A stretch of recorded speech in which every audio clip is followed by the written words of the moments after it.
بسم الله الرحمن الرحیم. الحمد لله و صلاة و السلام علی حبیبنا و مولانا رسول الله و علی آله و صحبه و من والاه. میخوام یک گپشپی داشته باشم با دختر خانم‌های عزیز. متاسفانه بسیاری از دختر خانم‌های ما شنیدن که یخ میخورن، اما بهشون نگفتن چه وقت میخورن. قضیه آموزش و تعلیم چیز خوبیه که ما درس بخونیم، با سواد باشیم، اما درس خوندن و با سواد شدن هرگز با ازدواج و با زندگی در تعارض نیست. یادمون نره ما خیلی وقتا وقتی هم درس میخونیم فقط درس میخونیم که درس بخونیم، هیچ هدفی از درس خوندن نیست، یه مدرک به گرفتن هست که مدرک هم بی ارزش. درس میخونیم اما نمیدونیم که این درس خوندنمون، این رشتهمون، این میدانی که ما توش اومدیم اصلا برای زندگیمون، برای آیندهمون هیچ فایده ای داره یا نداره، یا ما فقط میخوایم که آماده بشیم برای یک کاری، هر کاری که میخواد باشه، هر تخصصی که میخواد باشه. خب الان کار اصلا واسه چی است؟ کار واسه اینی که ما در زندگیمون خوشبختی رو بیاریم، نه اینکه زندگی رو بر خودمون به اصطلاح تنگ کنیم یا خوشبختی رو با لگد بزنیم از خونمون بندازیم بیرون. خیلی از خانم ها و دختر خانم های عزیز وقتی براشون خواستگار میاد درس رو بهانه میکنند و زندگیشون رو به هم میزنن. ببینید زندگی و سعادت و خوشبختی و خاندار شدن با تعارض، بچه دار شدن با آموزش و درس هیچ تعارضی نداره و ما اصلا درس میکنیم که خوشبخت بشیم. اگر خوشبختی قبل از اینی که مدرکمون رو به دست بیاریم اومد پیشمون، چرا بندازیمش بیرون؟ درسانی یادمون نره هر چه سطح سواد یک دختر بالا میره همین به همون اندازه خواستگاراش پایین تر میان. چرا که وقتی که شما فوق لیسانس دارید دیگه باید منتظر یک فوق لیسانس یا دکترایی هستید که برای خواستگاریتون بیاد. یک لیسانسه که اصلا نمیاد، از ابتدا فکرش نمیکنه، یه دیپلمه که هیچ.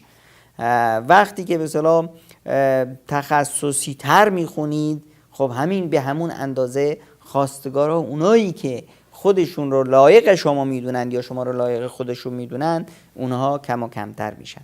هرچه سنتون هم بالاتر میره همین مشکل هست، خواستگارات کمتر و کمتر میشن. پس این رو باید یه واقعیت هست.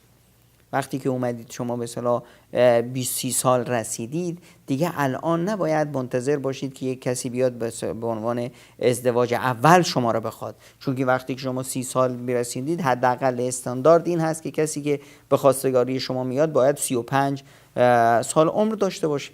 حالا یه 35 سال، یه جوون 35 سالگی اگر تا 35 سالی ازدواج نکرده، اون یک جوون نرمالی نمیتونه باشه. تازه شما دختر خانم وقتی که تا 30 سال رسیدی امکان نداره یک دختر نرمال باشید. از نظر روحی روانی لطمه های خیلی عمیقی خوردید، خیلی بحران های روانی شما رو به اصطلاح تحت شعاع خودش قرار داده. همونطور هم آقا پسرها. واسه همینه که افرادی که به اصطلاح دیر ازدواج میکنن به غالب اعم ازدواجهاشون موفق نمیشه، به طلاق میکشن، به جنجال و به طلاقهای عاطفی حداقلش دچار میشن.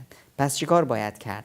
باید واقعیت رو شناخت، باید وضع خودمون رو دریابیم و درک کنیم که پیامبر اکرم صلی الله علیه و سلم وقتی به ما فرمودند اذا جاءکم من ترضون دینه و خلقه فزوجوه، اگر هر کسی اومد به اصطلاح برای خواستگاری شما از دین شما رضایت داشتید، از اخلاقش رضایت داشتید، اون رو به ازدواج بدید.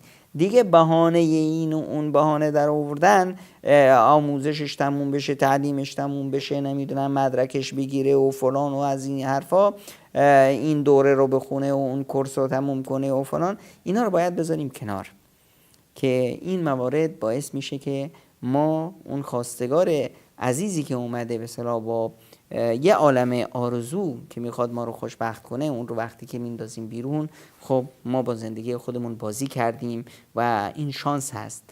شانس ها خیلی وقتا میرند و دوباره بر نمیگردند. این مسائل رو دختر خانم ها باید مد نظر داشته باشند و در تصمیم گیری هاشون باید خیلی دقت کنند و نشه که به اصطلاح پشیمون بشند. و ما خیلی از عزیزانی رو داریم که الان داد میزنند که بیایید مدرک هامون رو بگیرید، به من یه شوهر بدید، به من یه فرزند بدید.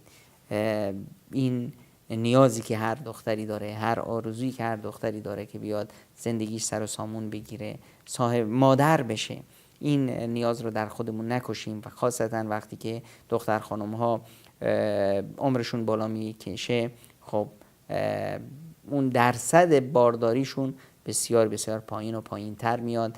در مراحلی هست که امکان پیدا نمی‌کنه، رحم بسیار تنبل شده و توان بارداری رو نخواهد داشت. این فرصت ها رو، زندگی رو از دست ندیم و با قضیه ازدواج به شیوه عاقلانه و به اصطلاح با اندیشه درست برخورد کنیم، نشه که خدای نکرده یه روزی بیاد که پشیمون بشیم. با یه جو همت میتونیم زندگی خودمون رو بسازیم.